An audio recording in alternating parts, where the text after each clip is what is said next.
बिस्मिल्लाहिर्रहमानिर्रहीम। अज़ीज़ तलबा अस्सलाम वालेकुम। आज मैं आपको सिविल थर्ड ईयर के subject hydraulics and irrigation engineering, जिसका कोड सिविल 334 है, का लेक्चर नंबर 6 दूँगा। आज का हमारा लेक्चर नंबर 6 जो है वो चैप्टर नंबर 2 से हमने स्टार्ट किया है। तो उसका टॉपिक है, यानी अनुमान जो आज हम पढ़ेंगे वो है introduction of irrigation system in Pakistan, कि पाकिस्तान के अंदर आबपाशी का निज़ाम जो है वो किस तरह का है। उसके बारे में पहले मैं आपसे इसका तारुफ कराया देता हूँ। पाकिस्तान एक ज़री मुल्क है और इसकी ज़्यादातर आबादी का दारोमदार ज़राअत पे मुनहसर है। तकरीबन पाकिस्तान की 60 से 70% आबादी का तल्लक डायरेक्ट और इनडायरेक्ट एग्रीकल्चर से जाके लगता है, तो लिहाजा इसकी बहुत ज़्यादा अहमियत है। ज़राअत की अहमियत से कोई भी इनकारी नहीं हो सकता। तो पाकिस्तान का जो निज़ामी आबपाशी है उसमें नहरी सिस्टम डिज़ाइन है, जिसमें तकरीबन हम 33 मिलियन एकड़ एरिया जो है वो नहरों के जरिए सराब करते हैं, और उससे जो बाकी रकबा है वो हम ज़ेरे ज़मीन पानी का इस्तेमाल करते हुए उससे भी उनको सराब कर रहे हैं। उसके बाद हमारी जो नहरों की अप्रोक्सीमेट लेंथ है वो 40,000 माइल्स पर मुश्तमिल है, जिसमें हमारी मेजर कनाल्स हैं, डिस्ट्रीब्यूटरी कनाल्स हैं, माइनर्स हैं, ये सारी नहरों की पूरे पाकिस्तान को मिला के तकरीबन इतनी बनती है। तो हमारे मुल्क का जो निज़ाम है वो परनियल कनाल्स पर, यानी कि दुआमी नहरों पर मुश्तमिल है। तो आपने पढ़ा होगा कभी पाकिस्तान हिस्ट्री के सब्जेक्ट में कि दुआमी नहरें और गैर दुआमी नहरें। तो अभी मैं फिर आपको बताया देता हूँ कि दुआमी नहरें उन नहरों को कहते हैं जिनमें पानी सारा साल चलता है, और गैर दुआमी नहरें यानी कि नॉन परनियल कनाल जो कि साल में 6 माह चलती हैं, 4 माह चलती हैं, या कुछ अरसे के लिए चलाते हैं और कुछ अरसे के लिए हम उनको बंद कर देते हैं। तो अब इसके लिए हमारे मुल्क में ज़्यादातर जो निज़ाम है वो परनियल कनाल्स पे है। पाकिस्तान के अगर मजमूई तौर पे ज़री रकबे को देखा जाए तो उसको हमने 2 क्लासों में तकसीम किया है। एक रकबे को हम कहते हैं CCA। CCA means culturable command area. इससे मुराद ये है कि वो रकबा जिस पर साल में एक दफ़ा या 2 मरतबा खेती बाड़ी होती हो और उससे कोई पैदावार में हासिल होती हो, उस ज़मीन को CCA कहा जाता है। इसके अलावा कुछ रकबा वो होता है कि जो UCCA में आता है, और उसको हम कहते हैं अनकल्चरेबल कमांड एरिया, यानी कि वो रकबा या वो जगह जहां पर हम खेती बाड़ी नहीं करते। मिसाल के तौर पर एक गाँव है, गाँव की आबादी है, कब्रिस्तान है, वहाँ पे स्कूल है, हॉस्पिटल है, जोहड़ है, मस्जिद है, मंदिर है, जनाजगाह है, ये वो जगह है जहाँ पर हम खेती बाड़ी तो नहीं करते लेकिन रकबा ज़रूर है।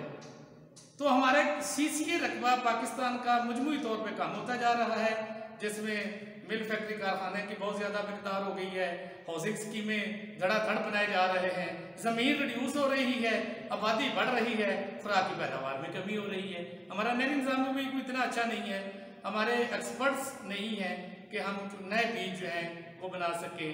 बढ़ती हुई आबादी की खुराक की ज़रूरियात को पूरा करने के लिए हुकूमत को इस बात पे जोर देना चाहिए कि ये बेहंगम हाउसिंग सोसाइटी को रोका जाए, ज़री ज़मीन को सिर्फ और सिर्फ ज़राअत के मकसद के लिए यूटिलाइज किया जाए, ताकि हम कहीं खुदा न खास्ता अपनी ज़री ज़रूरियात को कहीं पूरा ना करने में कहीं नाकाम ना हो जाए। तो उसके बाद आते हैं कि जो इन नहरों में पानी आता है वो बरसात का पानी, यानी कि रेनफॉल होता है और स्नोफॉल होता है। ये पानी बुनियादी तौर पे बारिश का ही पानी है। तो जुलाई और अगस्त के महीने में बारिशें ज़्यादा होती हैं, या शुमाली इलाका जात में बारिशें ज़्यादा होती हैं, और शुमाली इलाका जात में ही स्नोफॉल होती है। ये पानी जो है फिर सफ़र तय करता हुआ शुमाल से जनूब की तरफ आता है, तो फिर वहाँ पर हम इनके रास्ते में, दरिया के रास्ते में हम डैम बना के पानी को स्टोर कर लेते हैं। ठीक है जी। तो जैसा कि हमने आपको पता होगा कि मंगला डैम है और तरबेला डैम, ये 2 बड़े डैम है हमारे जिसमें हम पानी को स्टोर कर रहे हैं। तो इसमें मैं आपको एक टर्म समझाऊंगा जिसको MAF कहते हैं, ये टर्म आपको आमतौर पे रेडियो, टीवी, रसायन, अखबारात में सुनने को और पढ़ने को मिलेगी कि जी मंगला डैम की झील जो है वो 1500 मिलियन एकड़ फीट पानी जो है वो स्टोर करने की कैपेसिटी रखती है। तो इसको जरा गौर से समझिएगा कि मिलियन एकड़ फीट क्या है। ये MAF जो है बुनियादी तौर पे एब्रीविएशन है मिलियन एकड़ फीट का। अगर किसी जगह पे लिखा हो कि 1 MAF इस झील से रकबा सराब होगा, यानी कि 1 मिलियन एकड़ फीट रकबा जो है, मिसाल देते हैं हम कि मंगला डैम की झील से सराब होगा, तो इससे क्या मतलब हम लेते हैं। 1 मिलियन आप सबको पता है कि उसके अंदर 10 लाख होते हैं। अगर 10 लाख एकड़ हमारा रकबा हो और उसके ऊपर 1 फीट पानी की मजमूई जो डेप्थ है, यानी कि डेल्टा जो है हमारा वो 1 फीट हो, यानी delta is equal to 1 feet 00 inches, तो इसको हम ये कहेंगे कि हमारी 1 साल की दोनों फसलें जो हमें फसलों को जो हमने डिवाइड किया है, तो रबी क्रॉप्स, नंबर 2 खरीफ क्रॉप, यानी कि कुछ फसलें हम रबी में काश्त करते हैं, कुछ हम खरीफ में करते हैं। एक किसान का अगर रकबा जो है वो 5 एकड़ है तो 5 एकड़ ही रहना है।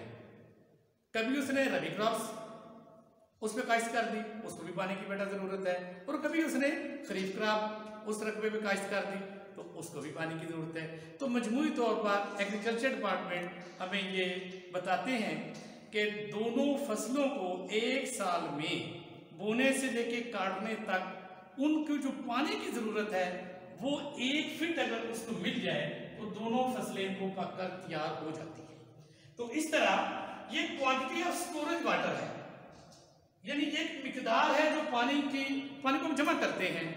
आपने सुना होगा टीवी में कि जी अगर हमारा दियामर बादशाह डैम बन जाए तो 35 लाख एकड़ रकबा जो है हम उसको सराब कर लेंगे। तो इसका मतलब यह है कि उसकी जो झील होगी डैम के पीछे बनेगी उसमें इतना पानी आके स्टोर हो जाएगा जिससे हम 35 लाख एकड़ रकबे को सराब कर लेंगे। तो इससे हमारी ज़राअत की पैदावार बढ़ेगी, तो रबी क्रॉप की भी फसल पक के तैयार हो जाएगी और खरीफ की फसल पक कर तैयार हो जाएगी। हमारे मुल्क का ज़्यादातर जो ज़राअत का शोबा है ये डिपेंड करता है नहरों के ऊपर। अल्लाह पाक आप सबका अमीन नासर हो। आज का लेक्चर ख़त्म हुआ। अल्लाह हाफ़िज़।